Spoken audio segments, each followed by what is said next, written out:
Hello friends, আজকে আমি তোমাদের খুব সহজভাবে তৈরি করে দেখাবো ভ্যানিলা আইসক্রিম, তাও আবার দুই রকম। তো খুবই টেস্টি আইসক্রিম। এতটা গরমের ভেতরে যদি এই রকম আইসক্রিম পাওয়া যায় কলিজা ঠান্ডা করা, তাহলে তো আর কিছুই লাগে না। তো চলো বন্ধুরা, কথা না বাড়িয়ে শুরু করা যাক।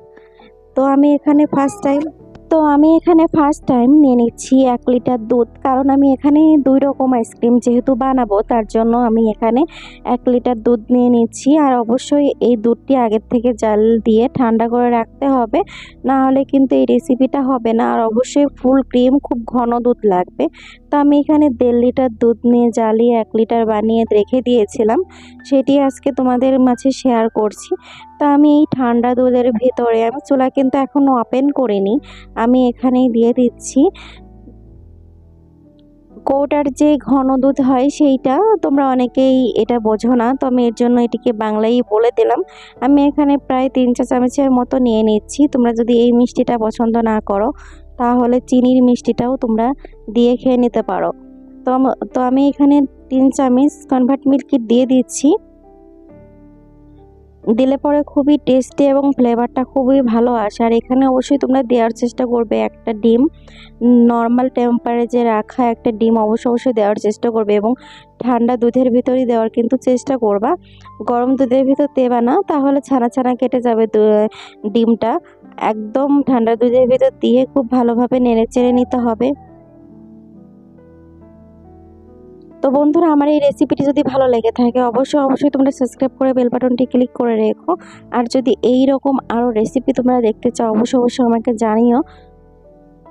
আর আমি এখানে দিয়ে দিচ্ছি ফ্লেভার। আমি এখানে ভ্যানিলা ফ্লেভারটা দিয়ে দিচ্ছি, যেহেতু ভ্যানিলা আইসক্রিম হবে তার জন্য এখানে ভ্যানিলা ফ্লেভারটাই আমি দিয়ে দিচ্ছি। আর এই ফ্লেভারটা না দিলে একটা কাঁচা দুধ এবং যে একটা ডিমের একটা ফ্লেভার থাকে, সেটি খুবই খারাপ লাগে। তো এর জন্য অবশ্যই তোমরা চেষ্টা করবে যে আইসক্রিম বানাবে, স্ট্রবেরি আইসক্রিম যদি বানাও তোমরা, তাহলে স্ট্রবেরি ফ্লেভারটা দেওয়ার জন্য। আর যদি ভ্যানিলা আইসক্রিম বানাও তাহলে ভ্যানিলা আইসক্রিমের ফ্লেভারটা দেওয়ার জন্য। তোমরা যেটি বানাও না কেন সেই ফ্লেভারটা তোমরা যদি দাও তাহলে খুবই ভালো হয় এবং খেতেও খুবই দুর্দান্ত লাগে। আর তার সাথে খুবই ফ্লেভার ভালো আসে। তো আমি এখানে দিয়ে দিচ্ছি, আমি কিন্তু এখন চুলাটা ওপেন করে দিয়েছি, মাত্রই ওপেন করে দিয়েছি, কুসুম গরম হয়েছে। এই পর্যায়ে আমি এখানে দিয়ে দিচ্ছি কর্নফ্লাওয়ার।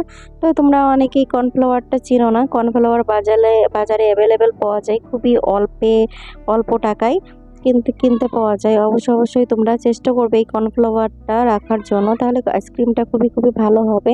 ঠিক ঘরে থাকা এই অল্প কিছু উপকরণ দিয়ে তোমরা যদি বাড়িতে এভাবেই বানিয়ে নাও, তাহলে তোমাদের অনেক টাকা বেঁচে যাবে। একদম রেস্টুরেন্টের স্টাইলে খুবই ভালো হবে এই আইসক্রিমটি। তো তোমরা রেস্টুরেন্ট বলো আর আইসক্রিম পার্লার বলো, যেখান থেকেই খাও না কেন তার থেকেও দুর্দান্ত হবে। আর অবশ্যই এটির কাজ সবথেকে বেশি হচ্ছে নাড়াটা, সবথেকে বেশি তোমরা নাড়াচাড়া করবে। তোমরা যত নাড়াচাড়া করবে ততটাই আইসক্রিম ভালো হবে। তো অবশ্যই তোমরা চেষ্টা করবে নাড়াচাড়া করার জন্য। অনবরত নাড়তেই হবে, নাড়াটা অবশ্যই কন্টিনিউ করতে হবে, কারণ একটু লেগে গেলে আইসক্রিমটা ভালো হবে না। অবশ্যই এই দিকে খেয়াল রাখবেন যে অনবরত নাড়তে হবে এবং তলানিতে যেন কোনোভাবে লেগে না যায়।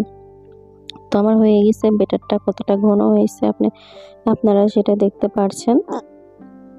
তো আমি একটা চামচের সাহায্যে আমি আইসক্রিমের বেটারটি আমি ঢেলে নিচ্ছি। তো বন্ধুরা, আমার এই আইসক্রিমের রেসিপিটা যদি ভালো লেগে থাকে অবশ্যই সাবস্ক্রাইব করে বেল বাটনটি ক্লিক করে রেখো। আর অবশ্যই ঠান্ডা করে নিয়ে তারপরে মোল্ডে ঢালবেন, তাছাড়া কিন্তু ঢালবেন না।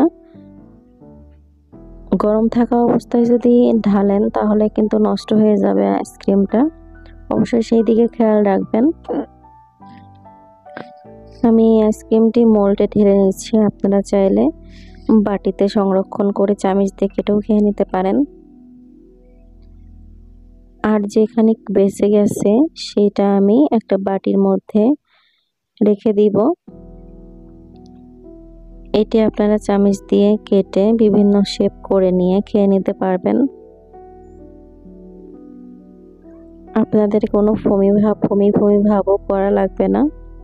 যদি ফমি ভাবটা করতে চান তাহলে আর একটু ভালো হয়। তো ফ্রেন্ডস, কেমন হয়েছে এই আইসক্রিমের রেসিপি অবশ্যই আমাকে কমেন্টে জানাবেন।